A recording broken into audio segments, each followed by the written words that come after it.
Hello, how's it going, guys? My name's Wing. Yeah, it's been a while, so welcome to my very first video of 2022, which could be the last as well, who knows, because I just don't really feel like talking in real life as well, and so I don't really feel like I have the motivation to make these videos. Like, I don't even remember how I made these videos. Like, I don't remember how I felt while making these videos. Like, I just, I'm talking a lot right now. So I guess that's how I did it. But right now, I just feel like everything is just so pointless. Like, I feel a bit nihilistic. And I think that just comes with, having like an existential crisis and all that. And, yeah, but I want to make this video to just talk and say hi, give a bit of an update, I guess. If anyone's still watching, thank you. So, yeah, I'm 30 this year. I turned 30 in April, and I don't feel like an adult. I'm not an adult. I don't act like one, don't think like one. I am so reliant on my parents. I have no independence. I wish I did. Yeah, it's like I've never had to pay bills, never had to call anyone and ask for a quote, never had to deal with anyone for any big things that goes on in life, Can't even call the dentist. Well, I can't be bothered, actually. I don't think that's necessarily a social anxiety thing. Yeah, I rely so much on my parents, especially my dad. My mom relies a lot on my dad as well. And, I don't think I've ever said this in a video, but my dad has lung cancer, and, we found out in, 2020. And yeah, it's hard to see your parent going from, being able-bodied to needing your help in a lot of things. So, yeah, I really don't know what's gonna happen to me if anything were to happen to my dad. And I don't know what's gonna happen to my mom either, because she relies on my dad so much, and she cannot take care of herself. And she has depression as well, in which I don't know if she just doesn't want to do anything about it, or she just doesn't know what to do. And, yeah, I don't really talk to my mom. I don't think I've ever had a proper casual conversation with my mom before. And yeah, because we don't really talk about feelings. I think that's so typical of Asian families. And yeah, I think she just doesn't want to deal with any burden, even if it's her own daughter. She doesn't like to share anything. I don't know if it's just her personality or if it's just depression, because mental illness runs in her family, in which it was given to me and my sister. But yeah, we had a bit of a fight in January at the start of the year, and before that I would still at least be snarky towards my mom. And she'll say things like, oh, things are so expensive now, and I'd be like, well, why would that affect you? You're so rich. Look at your hoard of instruments that's just laying in the living room in which you don't even play. But now it's I don't even talk to my mom. I don't even look at my mom. I don't make any snarky comments. I just don't respond at all, because of what happened in January. To save you all the details, basically she yelled in my face twice within the half hour. And yeah, I don't understand how she can do that. The second time she yelled at me, I was still sobbing on my bed, and I was to the point of hyperventilating almost. And my bedroom door was open, and she still felt the need to kick my door. Be like, yo, finish cooking dinner. Magpies. Oh, magpies.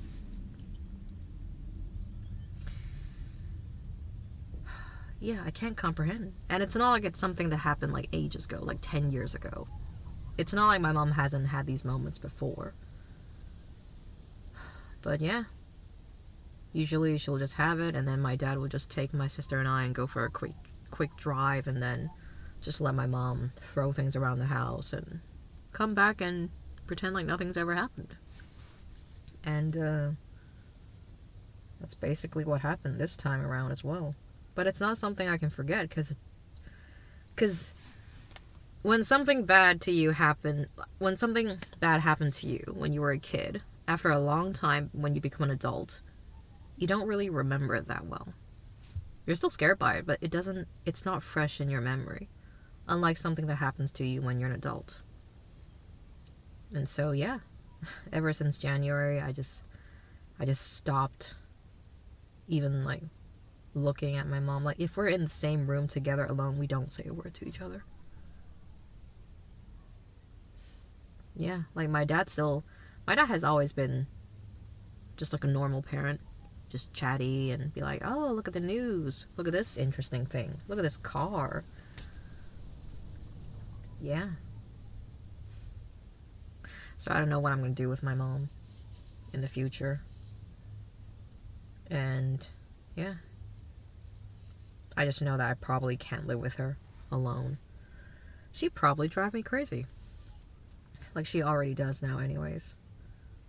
Like, yeah, she just loves to brag about stuff. She likes to think that she's better than everyone. When I think that's just her way of avoiding talking about her depression and my depression, I guess. Not whatever I have, anxiety, social anxiety, my awkwardness whatsoever. So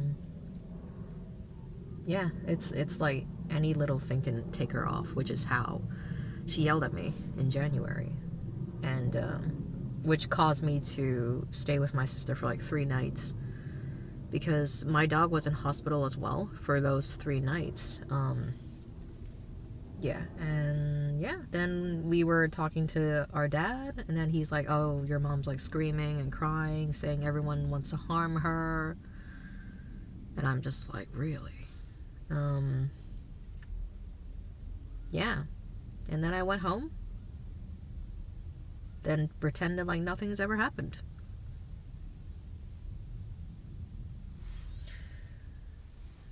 I really don't know if my mom is aware of it or not. Or, again, I think maybe she is, but she just doesn't want to deal with it. Anyways. Yeah. Work-wise, it's okay. It's not that bad. I have to talk to more people because the barista's really chatty and just, yeah. More customers to deal with. Everyone's pretty chatty. I've been asked why am I quiet twice already at work. One time by a customer, the other time by one of the workers. Like, they're all nice. They don't mean anything bad. It's just, you don't see a lot of quiet people, do you? And I've been suspecting, like, am I quiet just because of social anxiety? Or is it because I don't know what to talk about? Or I don't know how to express myself, or I simply just don't really care enough about talking to people. I don't know. So I suspect that I might have autism. I don't know. I'm starting to notice a lot of my lack of eye contact as well with people. And I always think back to it after the interaction is over. It's like, oh, I didn't really look at the person. Like, I noticed, like, I'm not really looking at the camera right now, but then it's not quite eye contact, and plus, just like to look at our beautiful park, where it's kind of cloudy right now. Might rain soon. Yeah, oh, yeah, and I just got back from work, and I'm filming here in the car outside, because there's a lot of sounds at home. My dad's coughing a lot, and, yeah, my dog, sometimes she barks. We have a new neighbor, not that new, but they have a dog, and it sounds like it has separation anxiety, and it just barks and whines a lot, but it's pretty friendly. I've thrown a few biscuits down to it just because it feels like the family's just never home. Yeah, but my dog Becky does not like that because she has anxiety. She has extreme social anxiety, or I don't know. She does not do well with other dogs and people. So fitting for the family. Yeah. And my dog is also kind of old and she's sick. She has a gallbladder infection in which she has to take medicine for, but she's okay. Yeah, my dad's okay as well, by the way. He's still like doing stuff around the house, fixing things and cooking sometimes. My dad's a positive guy. He still exercises. Well, he's just like, getting his steps in whatsoever. But yeah, he's pretty positive. He doesn't get all miserable just because he has lung cancer. Whereas my mom, it's like anything should be like, oh, I can't do it.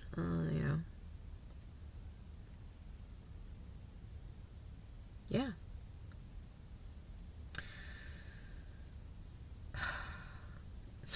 I'm sorry. I'm just being kind of nihilistic again. I'm like, what's the point of this video? It's like, I know logically it's good for me to talk about stuff even if no one listens. And then if someone does listen, maybe you find it relatable. And so it's good for you too. Because we just want to relate to someone who goes through the same things as us. Because it's not like you can bring up anxiety over the counter with your barista, right? You don't really want to burden them, and yeah, you don't want to make the atmosphere that heavy.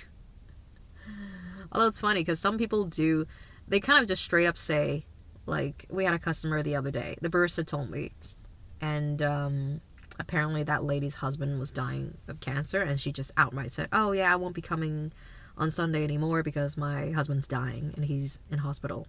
And the barista was just like, okay. Yeah, I guess some people just, they have their own ways of dealing with grief. Sometimes you just want to say it.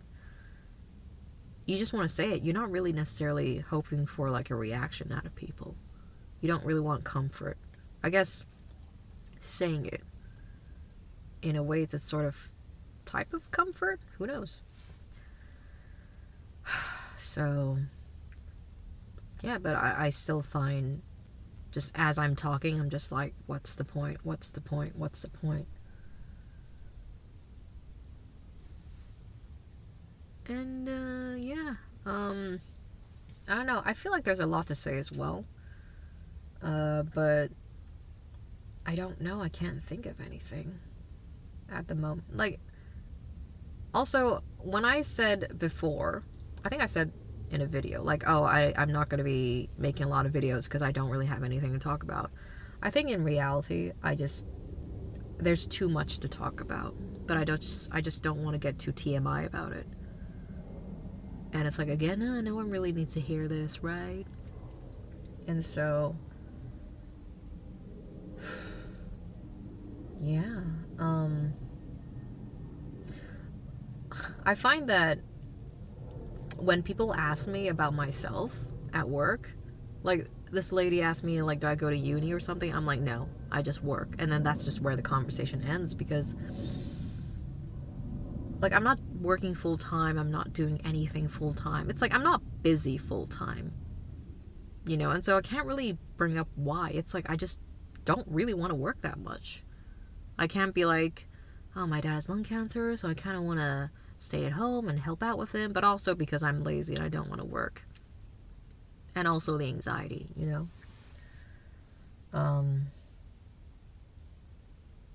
Yeah, so I feel like I could really learn from our barista, who is very chatty, where he's all like just talking about such mundane things, like going to physio, going to gymnastics class, talking about the news. But then again, I don't know. I don't like small talk. I like the deep talks, I guess. But it's not really something that you can bring up in everyday conversation. All you do is talk about the news, local news, whatever idiot driver you met on the way to work. And yeah, I give a very lukewarm response because I just don't have the energy. And again, I'm like, does this change anything? Does talking about anything ever change anything? China still sucks.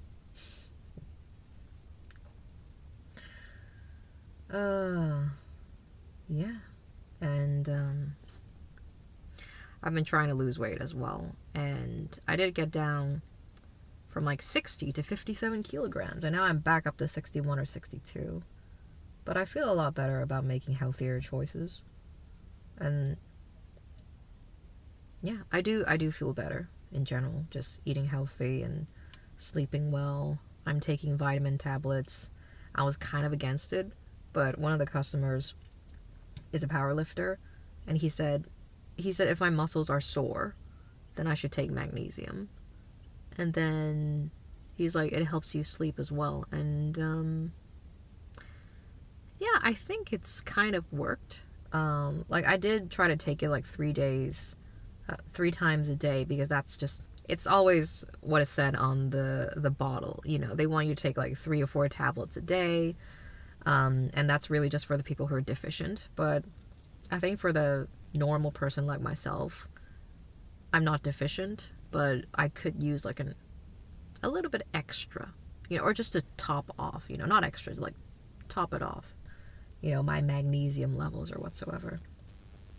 And yeah, it's sort of helped me sleep. I'm not waking up that early, as in like 4 a.m. because before I started taking these tablets, like I would go to sleep at 9 or 10, and then I'd probably wake up at like 4 a.m. when it's like I need to wake up at 5 a.m. to get to work. And so I'll wake up and I'll be like, oh no, I can't really go back to sleep, because if I sleep for a bit and then wake up, I'll feel even more tired. It's really weird. Yeah, so that has helped. Not really telling anyone to go buy vitamins. You know, I mean, that being said, it doesn't hurt, I guess. And you can always just experiment. But don't do too much vitamins. Don't do too much vitamins. Yeah, so it's just magnesium, vitamin D, and calcium that I'm taking. A 3-in-1 tablet. So all the doses are really low, which is kind of perfect for me. Because I was always like thinking, oh, you know, I can get my vitamins from food. And I eat meat, I eat vegetables, I eat fruit. But then, yeah, apparently I don't get enough vitamin D just from having my face exposed to the sun.